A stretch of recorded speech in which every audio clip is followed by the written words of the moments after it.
오늘은 본문 말씀을 가지고 예수님만 바라보자. 예수님만 바라봅시다. 이 제목으로 함께 은혜를 나누겠습니다. 꽃 중에 보면 해를 따라가는 꽃이 있어요. 해가 움직이면은 해를 보면서 움직이는 꽃이 있는데 그 꽃이 해바라기 꽃입니다. 해바라기 꽃. 아침에든 낮이든 저녁이든 해가 가는 방향을 따라 해바라기 꽃은 움직이는 거예요. 그래서 그 꽃 이름을 해바라기 꽃이다.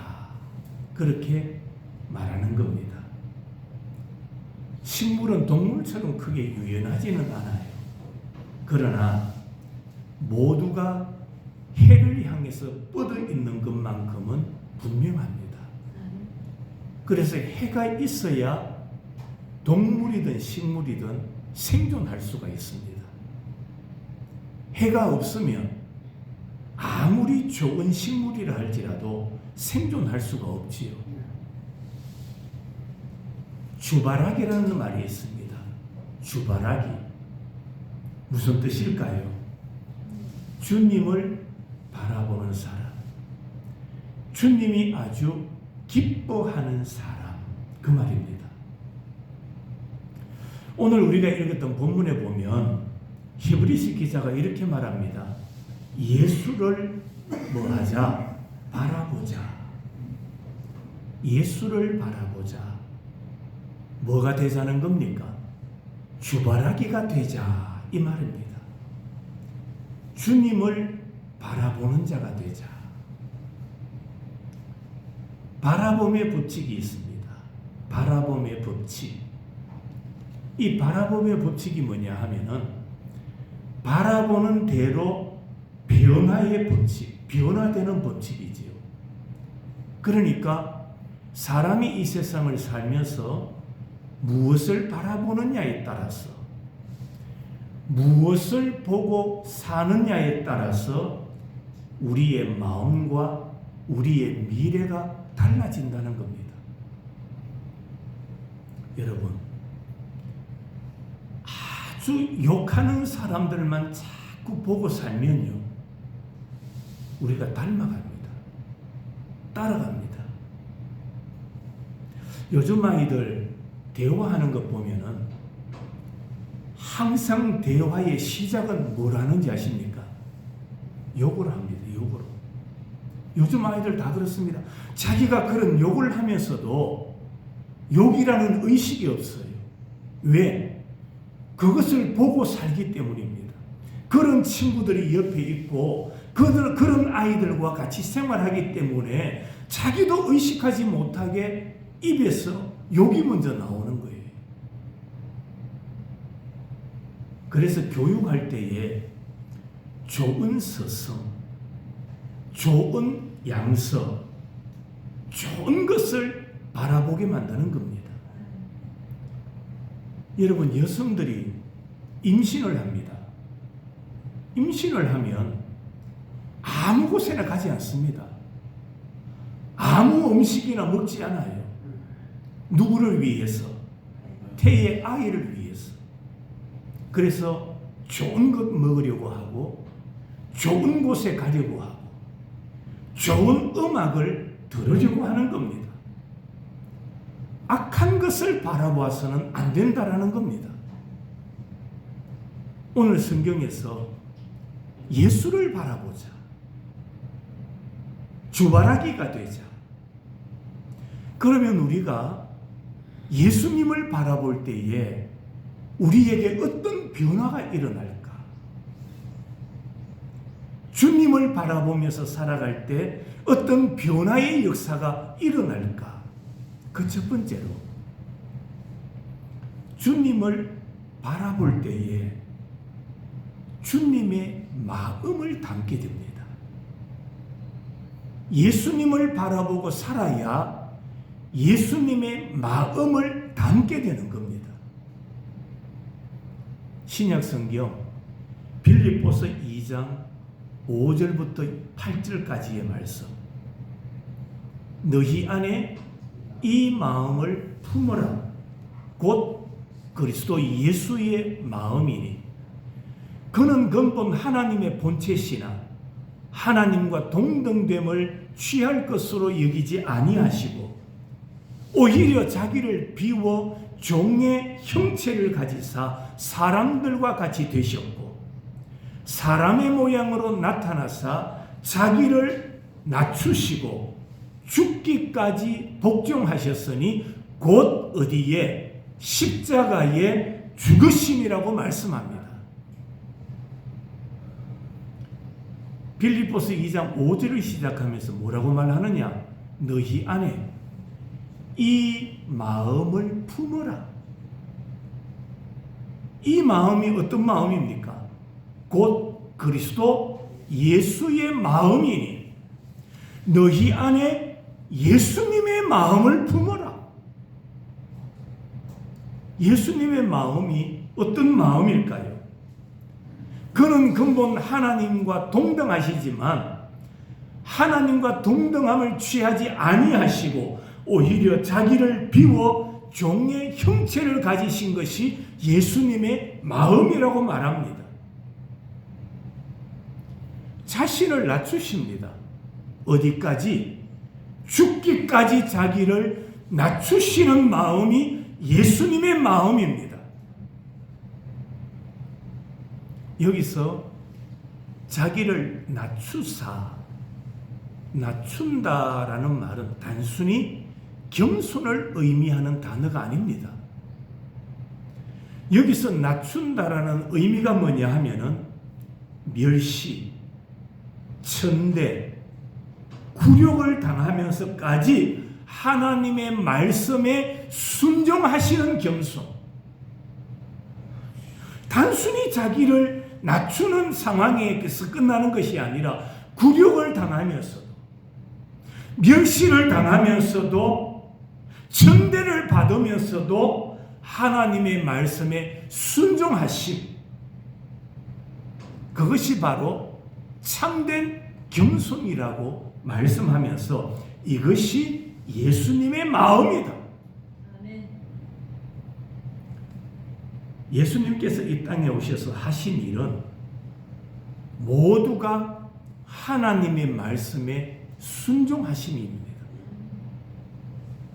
아버지의 말씀에 순종하기 위하여 예수님은 이 땅에 오신 것입니다. 그러니까 예수님의 하나님 되심을 내려놓으시는 거예요. 그리고 인간의 몸을 입고 성육신하셔서 이 땅에 오셨던 것입니다. 한번 생각해 보세요. 내가 하나님인데 이런 생각을 예수님은 하지 않으셨어요. 나도 하나님인데 그런 생각을 가졌다면 하나님 아버지의 말씀에 뭐 하지 않았겠죠? 순종하지 않으셨겠죠. 내가 누군데 감히, 여러분, 사람이 이 땅에 살면서 내가 누군데 감히 내한테 이러면 우리에게 제일 먼저 오는 게 뭐냐? 시험입니다. 시험이 제일 먼저 찾아오는 거예요. 감히 내가 누군데 내한테 그런 소리 해? 감히 나를 그렇게 대해? 그러다 보면 내가 시험에 드는 거예요.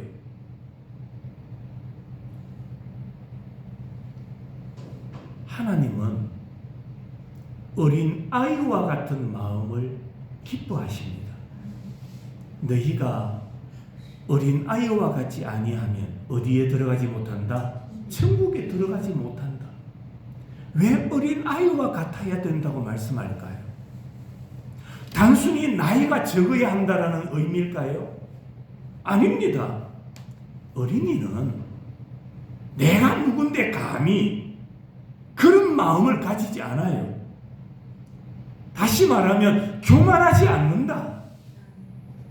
겸손하다. 바로 그 말인 거예요.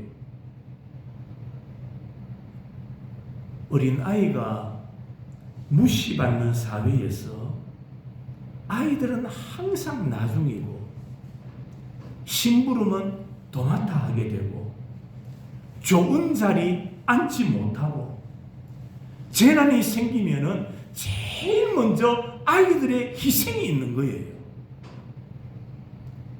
그럼에도 불구하고 아이들은 기분 나빠하지 않습니다. 왜 그런지 아세요?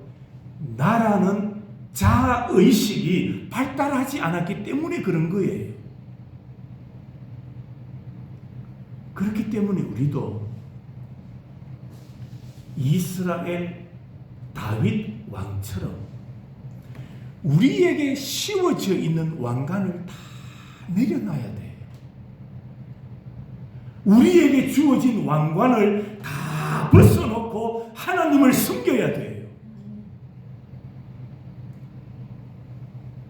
예수님께서는 제자들에게 핍박을 받고 홀대를 받을 때에 주를 생각하라.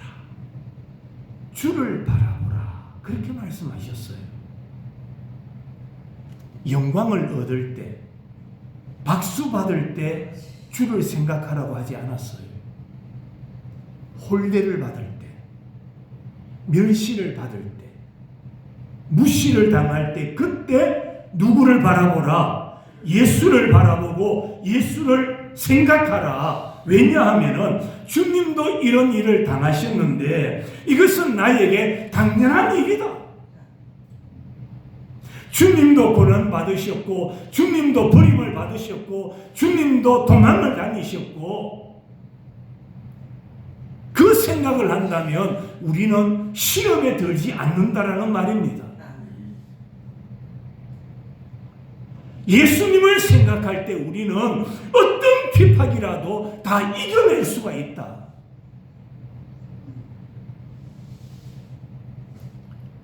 고난과 슬픔이 있어도 주를 생각할 때에 우리는 기뻐할 수가 있습니다. 우리가 상대방에게 늘 그렇게 표현할 때가 있어요. 당신은 나한테 왜 그런 말을 하지? 보세요, 당신은 왜 나를 이렇게 대해요? 그러다 보면 내가 시험에 드는 거예요. 내가 고난당하는 거예요. 어려워지는 거예요. 그럴 때는 여러분, 당신은 왜 나에게 그런 말을 하세요? 그럴 것이 아니라 그때는 내가 시험 들지 않기 위해서 입을 다물어야 돼요.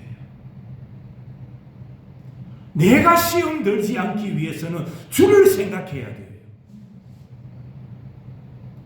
어려움을 당하고 구령을 당할 때에 주를 생각하라. 여러분, 이 안에 예수님을 바라보며 살아가시기를 바랍니다. 예수님을 바라보면 우리 안에 예수님의 마음을 가질 수가 있기 때문입니다. 그래서 너희 안에 이 마음을 품어라. 곧 그리스도 예수의 마음이다라고 말씀하고 있습니다. 예수님을 바라보십시오. 두 번째로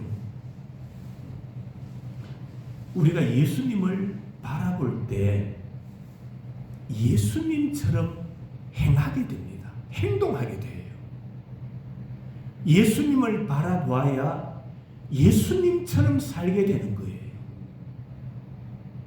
마태복음 5장 44절 너희 원수를 사랑하며 너희를 핍박하는 자를 위하여 기도하라.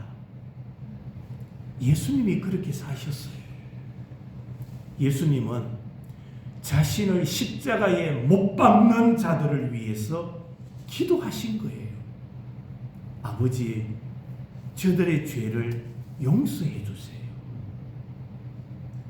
여기 보니까 두 가지를 말씀하고 있습니다. 첫째로는 예수님은 원수를 뭐하라? 사랑하라. 구약 성경에 보면 이스라엘 사람들에게 주신 명령이 있습니다. 그들의 땅에 정착하고 있는 이방인들을 사랑하고, 누구를 사랑하고? 이방인들을 사랑하고, 그리고 원수들에게 자비를 베풀어라 라는 말씀이 나옵니다. 그러나 원수를 사랑하라 하는 말씀까지는 하지 않으셨어요. 그런데 마태복음을 시작하면서 산상보훈을 통하여 예수님께서 주신 메시지가 뭐냐? 너희 원수를 사랑하라. 이 말씀은 당시에 아주 파격적인 거예요.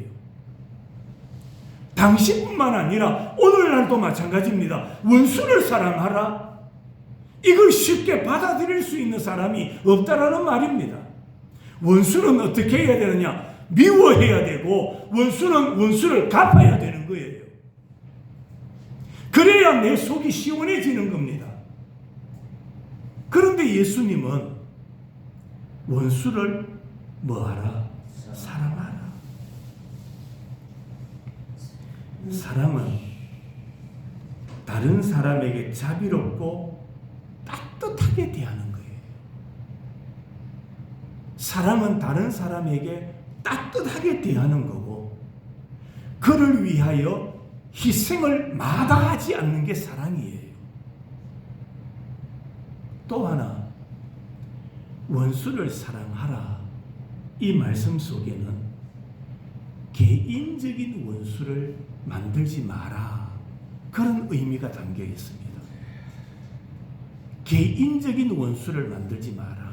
왜냐하면 나의 대적이었던 그 사람도 나의 이웃이기 때문입니다. 나의 이웃이기 때문에. 자, 두 번째 주신 말씀이 뭡니까?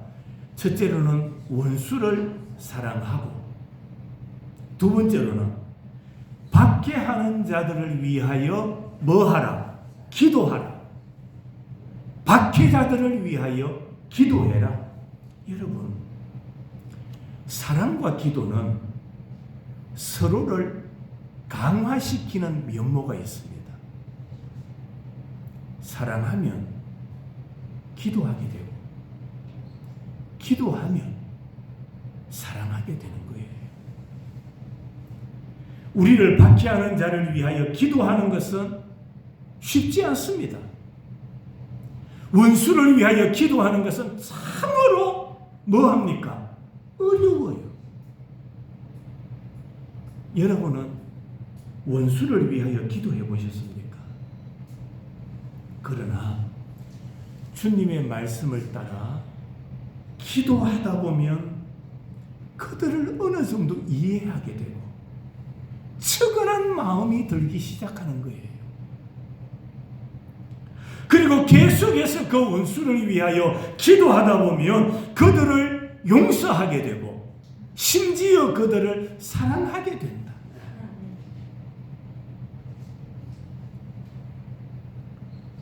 이처럼 기도가 중요한 이유가 뭐냐? 기도하면 원수를 사랑하게 하는 힘이 생기고, 그래서 예수님은 그 원수를 위하여 기도하라고 우리에게 말씀하고 있는 겁니다. 성경에 보면 이런 예수님의 말씀을 따랐고 또 예수님과 아주 비슷했던 한 사람이 등장해요.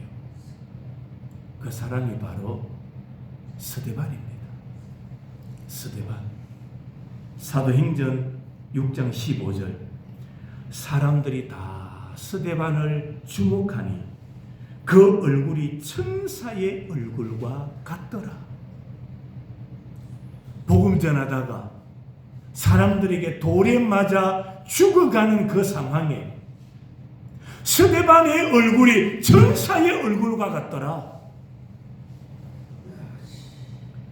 스데반의 얼굴이 광채가 난 이유가 뭘까요? 구약에 예언되어 있는 말씀입니다. 시편 34편 5절. 그들이 주를 앙망하고 광채를 내었다라고 말합니다. 주를 앙망하며 살아갈 때에 광채가 난다라는 말이에요.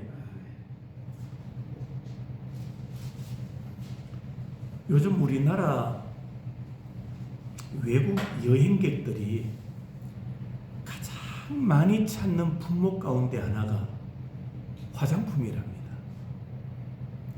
우리나라 화장품이 세계적으로 탁월하대요. 그래서 여행 오면은 화장품 가게를 뭐 쓸어가듯이 그렇게 사간답니다. 왜? 그만큼 한국 화장품을 사용하면은 얼굴에 윤기가 난대요. 여러분, 화장품을 발라서 나는 윤기와 성령의 은혜로 말미암아 생기는 윤기는 다른 거예요. 고통을 당하고 돌에 맞아 죽는 상황에도 성령이 함께 하시니 스데반의 얼굴에 광채가 났다.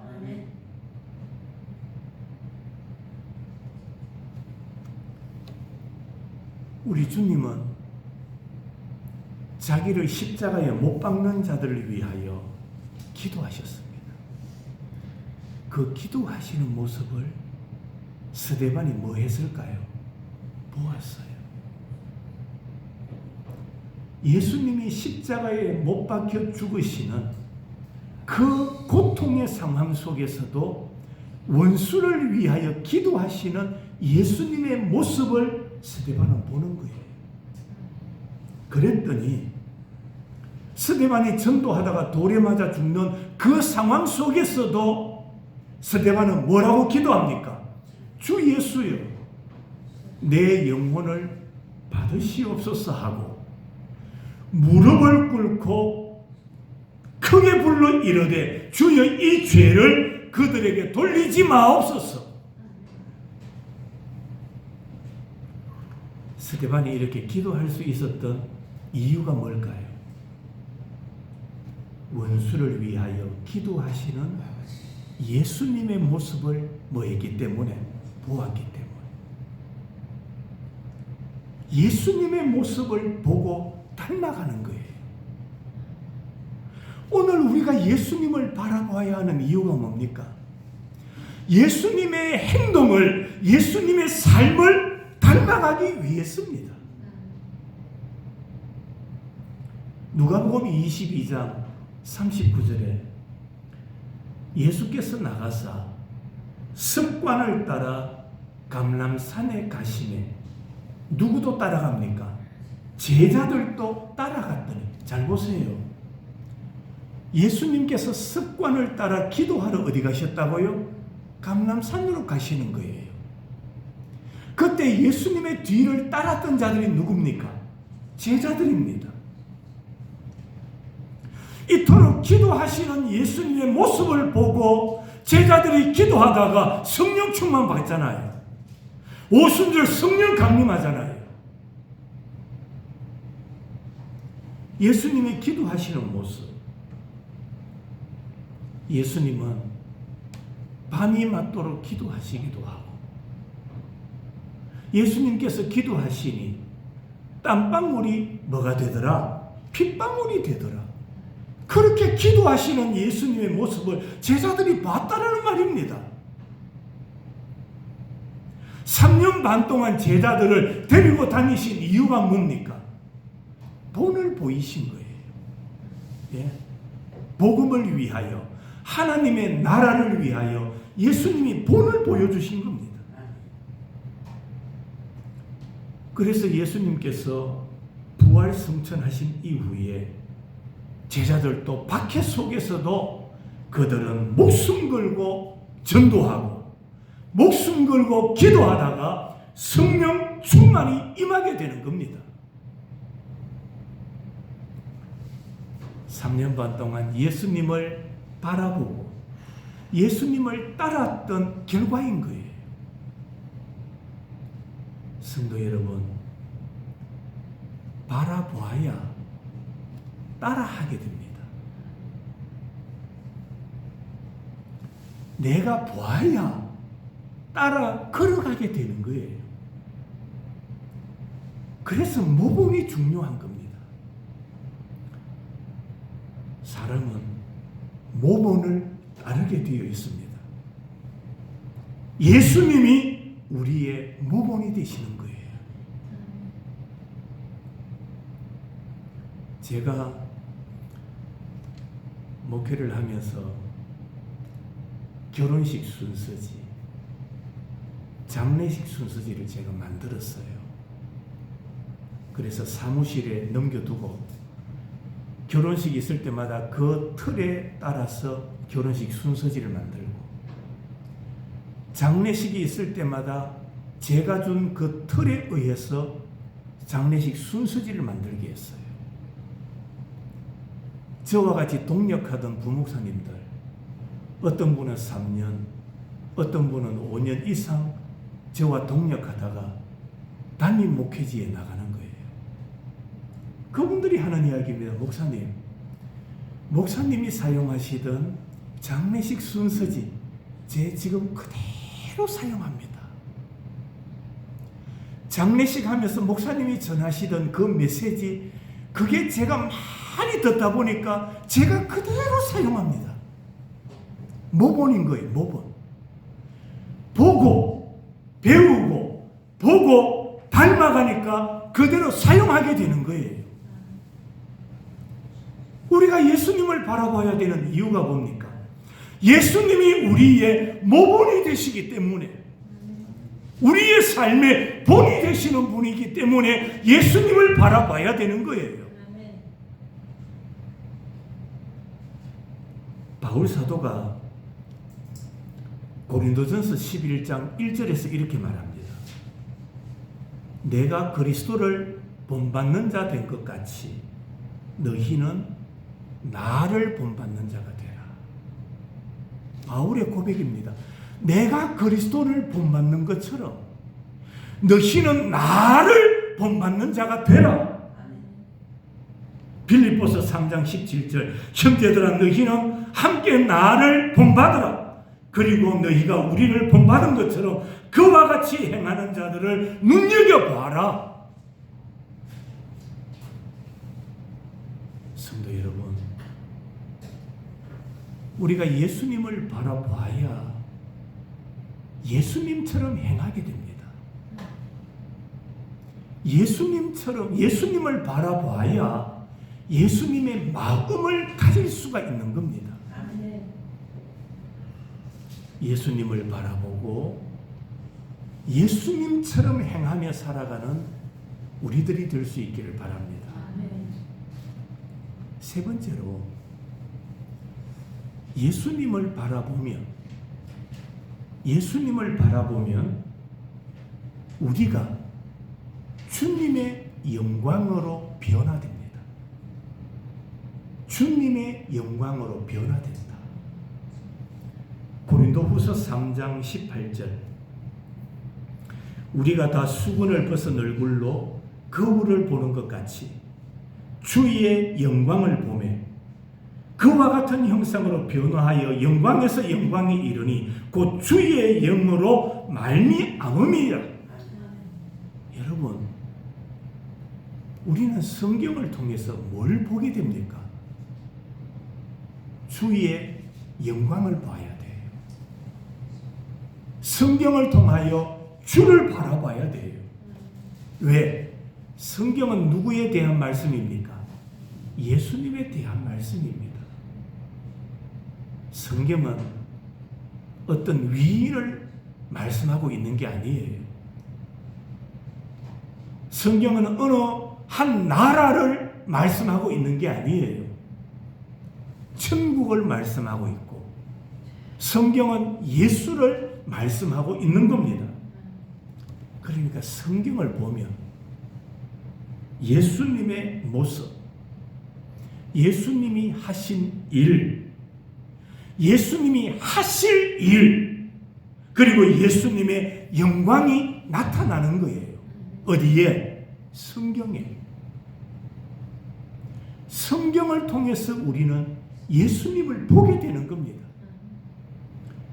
성경을 볼 때 예수를 발견하게 되고, 성경을 보면 예수를 믿고 예수님을 사랑하게 되는 겁니다.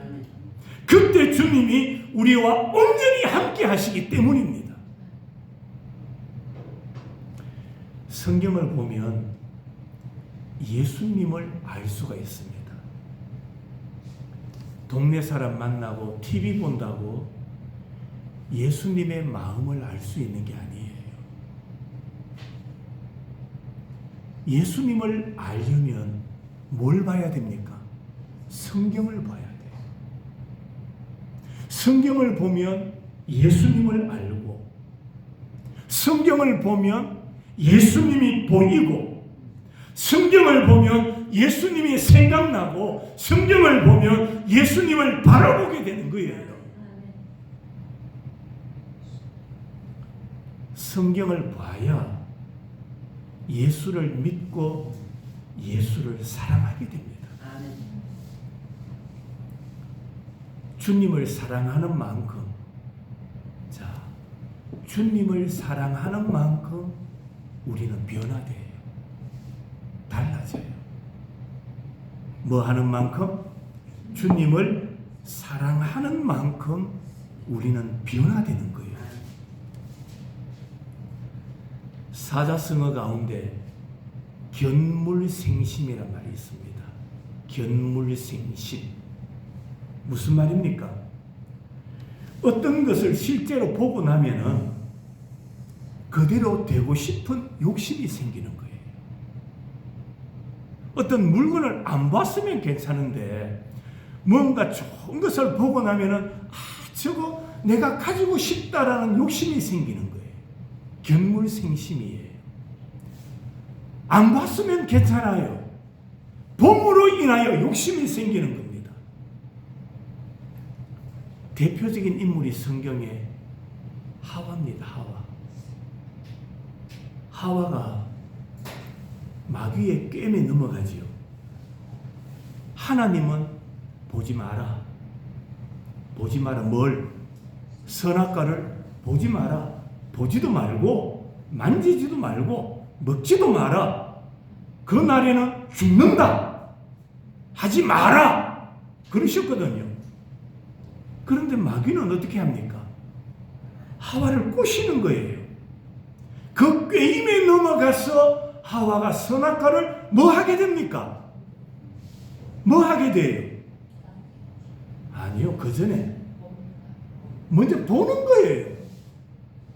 보니까 먹음직스럽고 보암직스럽고 보니까 그런 일이 생기는 거예요. 봄으로 말미암아 죄에 빠지는 거예요.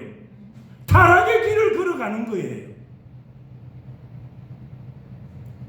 마귀가 이런 바라봄의 법칙을 악용해서 타락의 길을 열어놓은 거예요. 반대로 우리가 회복되는 길이 뭡니까? 회복되는 길은 주님을 바라보는 겁니다. 주님을 바라보는 것이 회복의 길입니다. 세상 바라보면 타락의 길이요. 세상 바라보면 타락의 길이지만 주님을 바라보는 것이 회복의 길이다. 회복의 길이다. 뭘 바라보는 것이? 주님을 바라보는 것이 회복의 길이다. 말씀을 마칩니다. 오늘 우리가 읽었던 히브리서 기자는 이렇게 말합니다. 이러므로 우리에게 구름같이 둘러싼 허다한 증인들이 있으니 모든 무거운 것과 얽매이기 쉬운 죄를 벗어버리고 인내로서 우리 앞에 당한 경주를 하며 믿음의 주여 온전케 하시는 이 예수를 뭐하자? 바라보자. 누구를? 예수를 바라보자. 성도 여러분, 우리는 이런 말씀을 받으면서도 자꾸 세상 바라볼 때가 많고요. 사람 바라볼 때가 많아요. 세상 보고 사람 바라보다가 시험 들고 낙심할 때가 한두 번입니까? 안 그래요? 사람 바라보다가 시험 든 게 한두 번입니까? 우리들 나이가 어린 것도 아니에요. 세상 바라보다가 낙심해놓고 또다시 세상 바라보고, 사람 바라보다가 시험 들어놓고 또 사람 의지하고. 그런데 성경은 분명하게 우리에게 말합니다. 세상 바라보지 말고, 사람 바라보지 말고, 누구를? 예수를 바라보자. 주를 바라보자. 여러분, 내 눈에 세상이 먼저 들어오기 때문에, 내 눈에 사람이 먼저 들어오기 때문에 주를 바라보며 사는 것이 쉽지는 않아요. 그럼에도 불구하고 우리가 회복되는 길은 주님을 바라보는 길밖에 없음을 깨닫고, 이걸 분명히 마음에 새기고 이 안에 미혹에 넘어가지 말고, 사람의 미혹, 세상의 미혹에 넘어가지 말고 하나님의 말씀 따라, 하나님의 말씀에 순복하며 바로 예수 그리스도만 바라보면서 예수 그리스도만 의지하며 우리의 신앙이, 우리의 영성이 날마다 회복의 길을 걸어가는 우리 복된 성도들이 되시기를 주님의 이름으로 축원합니다. 기도하겠습니다.